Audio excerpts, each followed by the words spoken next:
Collector ने स्थानीय अधिकारियों को वीडियो कॉल में निर्देश दिए, दुकान खुलने के समय में 1 घंटे का समय बढ़ाया।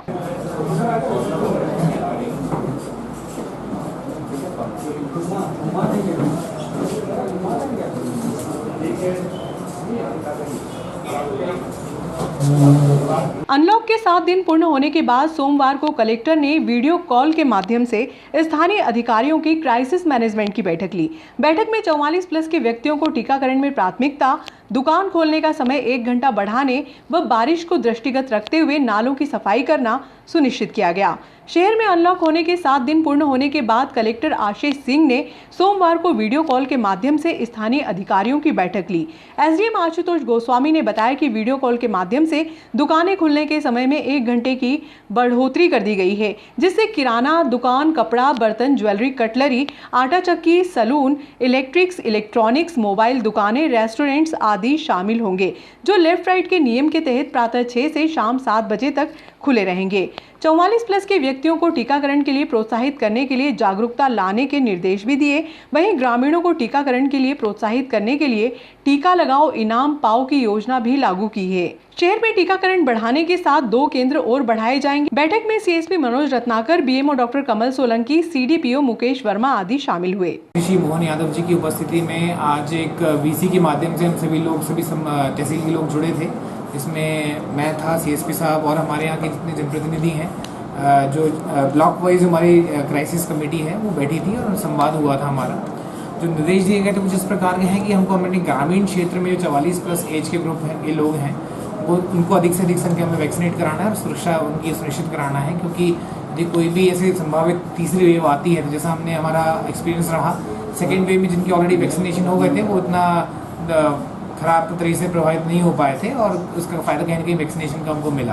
तो ग्रामीण क्षेत्र में वैक्सीनेशन को बढ़ाने के संबंध में निर्देश दिए गए हैं। जनप्रतिनिधिगण भी यहाँ पर उपस्थित थे, तो उनको भी इन्वॉल्व करने का निर्देश दिया गया है, जिससे कि हम लोग घर घर जाके अपनी पहुँच बढ़ा सकें और लोगों को मोटिवेट कर सकें वैक्सीनेशन के लिए।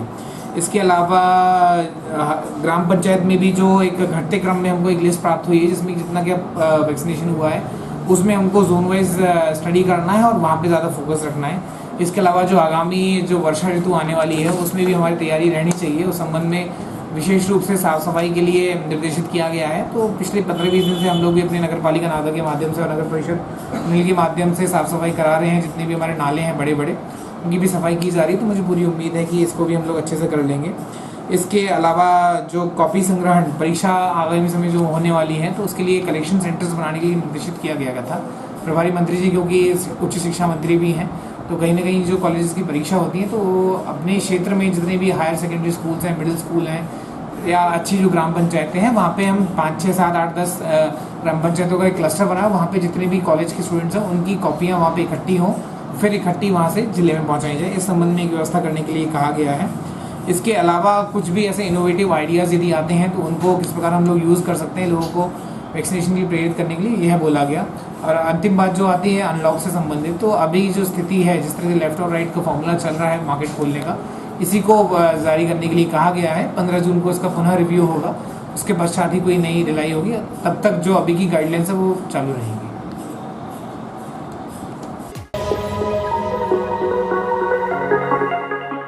जब दिव्यांग महिला पेड़ के नीचे बैठी दिखाई दी तो सीएसपी ने दिव्यांग महिला को कुर्सी पर बैठाया और समस्या सुनी।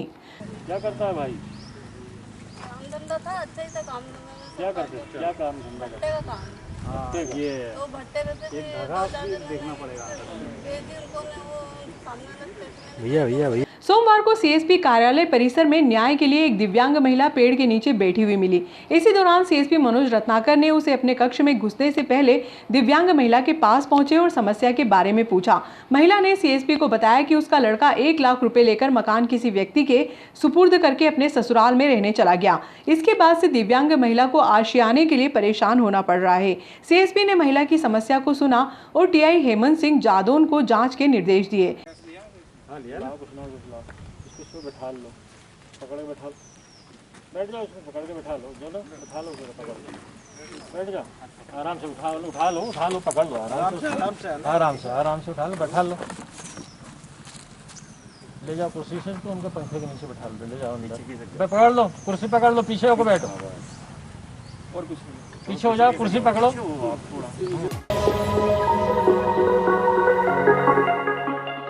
वार्ड क्रमांक 6 में चंबल मार्ग पर इरफान काजी के मकान पर एक निजी कंपनी का मोबाइल टावर लगाने का मोहल्ले वासियों ने लगातार दूसरे दिन भी विरोध दर्ज करवाया। पूर्व पार्षद जगदीश बिमरोट के नेतृत्व में रहवासियों ने एसडीएम आशुतोष गोस्वामी को ज्ञापन सौंपा। के निर्मित मकान पर टेलीफोन टावर के निर्माण कर देने के उक्त टावर को लेकर आसपास के रहवासियों को तकलीफ होने तथा उक्त टावर की फ्रीक्वेंसी से आमजन को बीमारी फैलने से उक्त टावरों को लेकर असंतोष फैले जाने तथा उक्त टावर का निर्माण तत्काल बंद कर मकान पर निकालने बाबत माननीय महोदय प्रार्थीगण की ओर से निवेदन है कि यहाँ की हम आमजन वार्ड नंबर 6 नंबर चंबल मार्ग मोहल्ला नागदा तहसील नागदा जिला उज्जैन मध्य प्रदेश के निवासी हैं।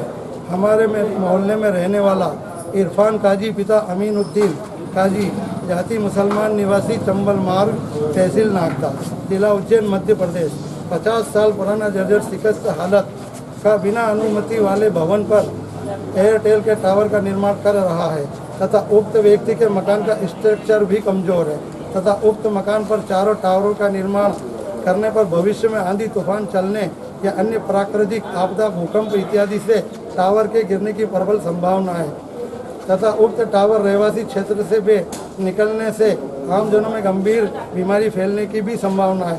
अतः श्रीमान जी से निवेदन है कि उक्त बिना अनुमति के जीर्ण शीर्ण शिकस्त हालत के मकान पर लग रहे टावर के कार्य को तत्काल रुकवा जाए तथा उक्त कंपनी के मालिकों पर तत्काल कार्रवाई करने के आदेश देने की कृपा करें। प्रार्थीगण समस्त वार्डवासी वार्ड नंबर 6।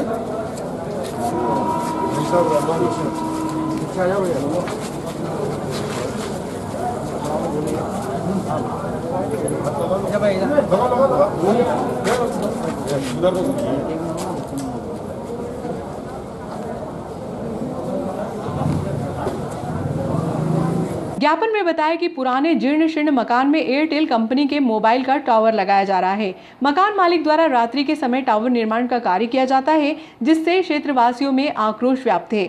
ज्ञापन के माध्यम से टावर का निर्माण कार्य रुकवाने की मांग की गई है। सब आपसे प्लीज रिक्वेस्ट है कि आप उतरा दीजिएगा। उसके साथ आप भरोसा भी करता है पड़ोसी से बोला बोले करता अभी जैसे हमने आपसे ये कंप्लेन करी है ना, तो उस हिसाब से फिर वो मतलब कमेंट्स मारना या कुछ भी ऐसी हरकतें करना कि जिससे लड़ाई हो, ऐसा माहौल पैदा करते हैं। तो उसके लिए प्लीज आपसे रिक्वेस्ट है सर। और मेरा टेरेस पास में ही है, टेरेस पास में ही, ज़्यादा दूरी भी नहीं है कि मतलब चलो उनका घर बहुत ज़्यादा ऊंचा है तो उस हिसाब से 8 फीट ही ऊंचा है सर। प्लीज़ आपसे बहुत रिक्वेस्ट है। और मेरे छोटे बच्चे सर, हम लोग जॉब पे जाते हैं, कुछ भी होता है तो कल से फिर क्या दे, कौन दिखेगा वहाँ पर? तो प्लीज़ आप वो रुकवा दीजिए।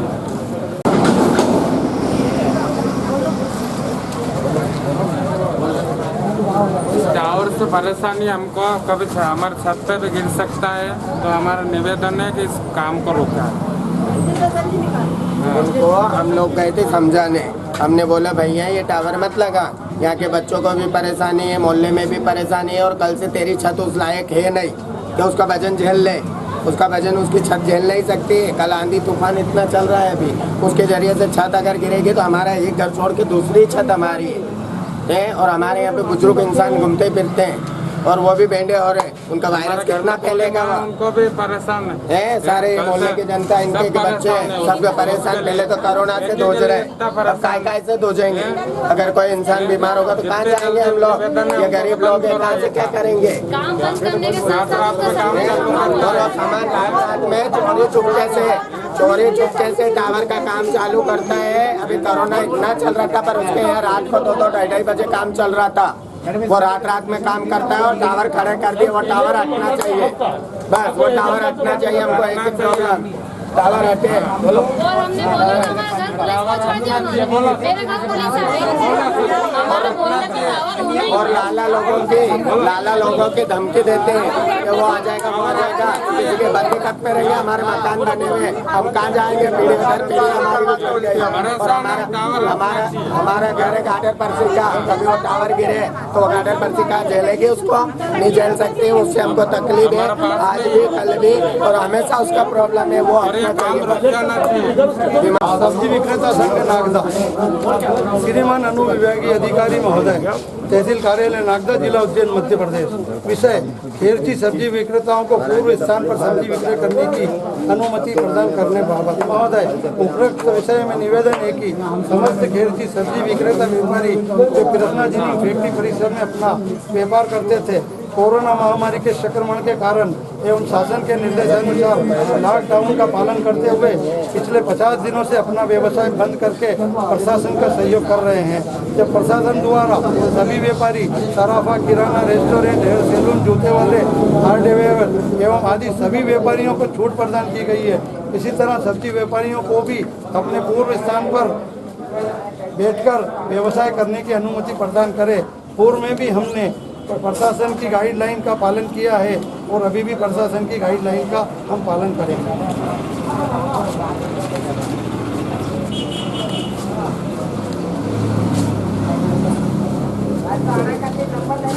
खेरची सब्जी विक्रेता संघ की ओर से आज मुझे एक ज्ञापन दिया गया है जिसमें सब्जी विक्रय करने की अनुमति मांगी गई है मंडी के माध्यम से। लेकिन इसमें मेरा ये कहना है कि मध्य प्रदेश शासन की जो गाइडलाइन है 15 जून तक की जो गाइडलाइन है उसमें किसी प्रकार की हाट मंडी वगैरह का पूर्णतः प्रतिबंधित किया गया और ये सिर्फ नागदा के लिए नहीं बल्कि ये सभी पूरे मध्य प्रदेश में है लागू है।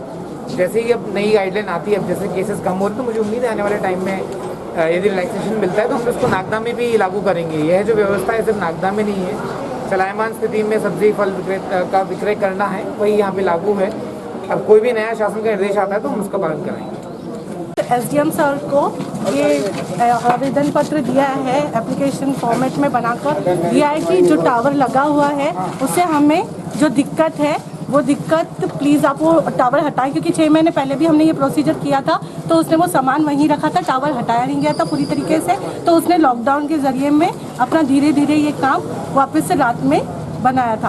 अब ये पूरा कंप्लीट हो चुका है, फिर भी हमने 2 दिन पहले भी आवेदन दिया था और अभी भी कल भी उनका सामान आया, तो हम लोग ने सबने मिलके इतना सब कुछ उत्पाद मचाया कि मतलब किसी भी तरह ये बंद हो जाए, क्योंकि रेडिएशन से बीमारियां फैलेगी।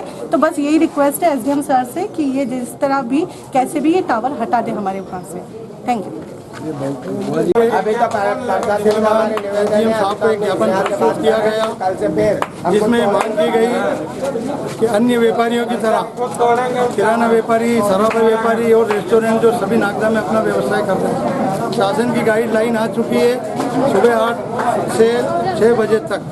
ऐसी स्थिति में जो सब्जी व्यापारी है उनको कोई रिलीफ नहीं दी गई है, वे 50 दिनों से अपनी ठेला गाड़ियों पर अपना व्यवसाय कर रहे हैं। मेरा ये कहना है कि आपदा प्रबंधन समिति की जो बैठक हुई थी जिसमें हमारे माननीय सांसद अनिल फिरोजिया जी भी थे, भूतपूर्व विधायक दिलीप शेखावत जी भी थे और हमारे नागदा के विधायक दिलीप सिंह गुर्जर के प्रतिनिधि के रूप में सुबोध स्वामी जी भी थे।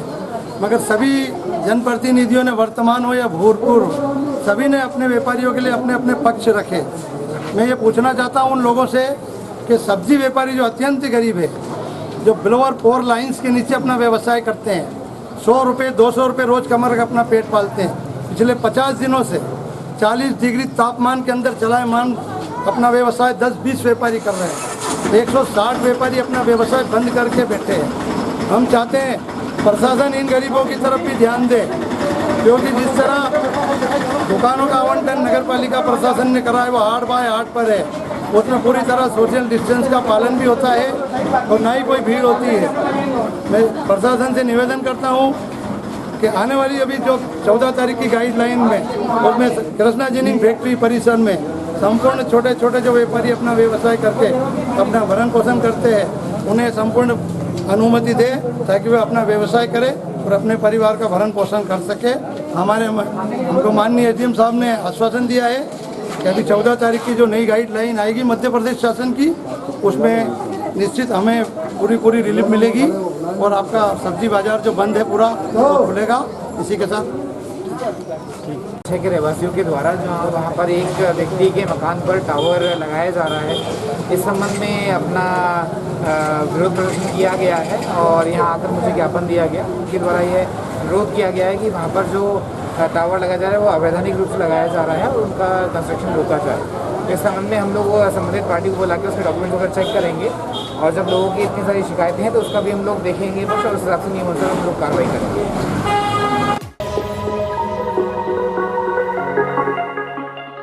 बारिश के कारण स्लम बस्तियों में पानी घुसने की शिकायत मिलने पर सीएमओ ने नाले की सफाई करने के निर्देश दिए। सोमवार को नगर पालिका ने स्वयं के संसाधनों से स्लम बस्तियों में बहने वाले नालों की सफाई करवाई। सामने नाला बह रहा है,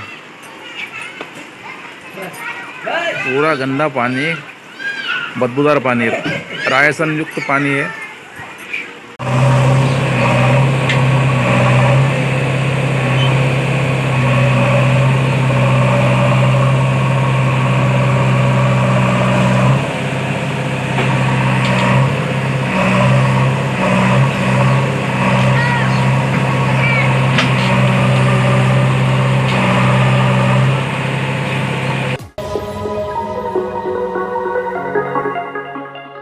कोरोना वॉरियर्स ग्रुप के द्वारा लॉकडाउन में गरीबों और मजबूर लोगों को जिस प्रकार मदद की गई है और उन्हें राशन सामग्री का वितरण किया गया है, उसके लिए पूरे ग्रुप और ग्रुप के राजेश बबलू सोलंकी की पूरी टीम को आलोट वासियों ने धन्यवाद दिया। इस ग्रुप ने सेवा और संकल्प के भाव को लेकर जो पुनीत कार्य किया है, वह कार्य दूसरों को भी प्रेरणादायक होना चाहिए। ये बात पूर्व विधायक जितेंद्र गहलोत ने कोरोना वॉरियर्स ग्रुप के द्वारा आयोजित कोरोना योद्धाओं व पत्रकारों के सम्मान समारोह के दौरान मुख्य अतिथि के रूप में कही।